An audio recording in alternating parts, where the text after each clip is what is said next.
ભાજપા ચૂંટણી સમિતિની બેઠકનો અંતિમ દિવસ. ભાજપે સુરેન્દ્રનગર, મનપા અને અરવલ્લી જિલ્લા પંચાયત માટે ઉમેદવારોના કર્યા જાહેર નામ. પૂર્વ આઈપીએસ મનોજ નીનામા ઓડ બેઠક પરથી લડશે ચૂંટણી, તો નવરચિત વાવ-થરાદ જિલ્લા પંચાયત માટે 28 ઉમેદવારોના નામ જાહેર.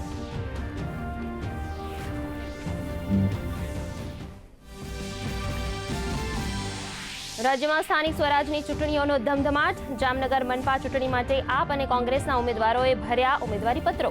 તો આપના પૂર્વ નેતા રાજુ કરપડા 1000 કાર્યકરો સાથે જોડાયા ભાજપમાં.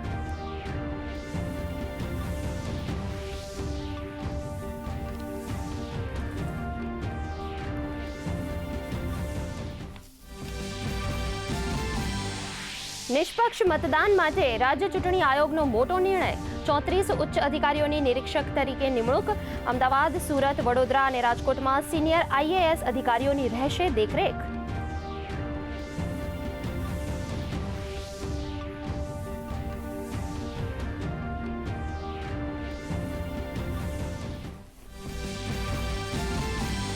આસામ, પુડુચેરી અને કેરળમાં જંગી મતદાન. સાંજે 5 વાગ્યા સુધીમાં આસામમાં આશરે 84.42% મતદાન, તો કેરળમાં 75.71% અને પુડુચેરીમાં 86.40% મતદાન.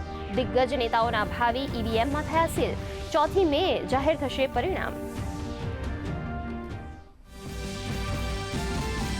પશ્ચિમ બંગાળમાં ભાજપ અને ટીએમસી વચ્ચે ચૂંટણી જંગ. બંગાળના આસનસોલમાં પ્રધાનમંત્રી નરેન્દ્ર મોદીની વિશાળ જનસભા.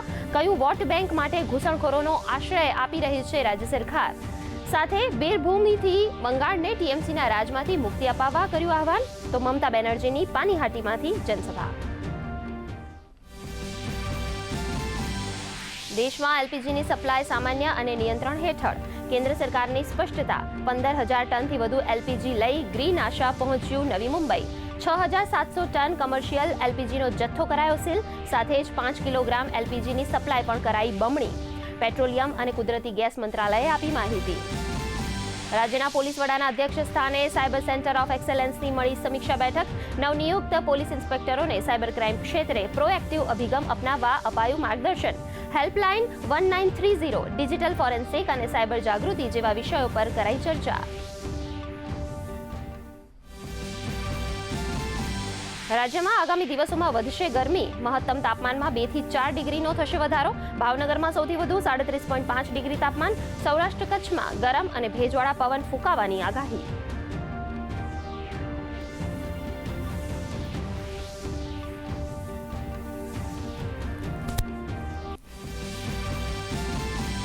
તો આઈપીએલમાં આજે કોલકાતા નાઇટ રાઇડર્સ અને લખનઉ સુપર જાયન્ટ્સ વચ્ચે મેચ. કોલકાતાની ટીમ પોતાની પહેલી જીતની શોધમાં ઉતરશે મેદાનમાં, તો લખનઉ સુપર જાયન્ટ્સ પોતાની જીતનો સિલસિલો જાળવી રાખવા આતુર.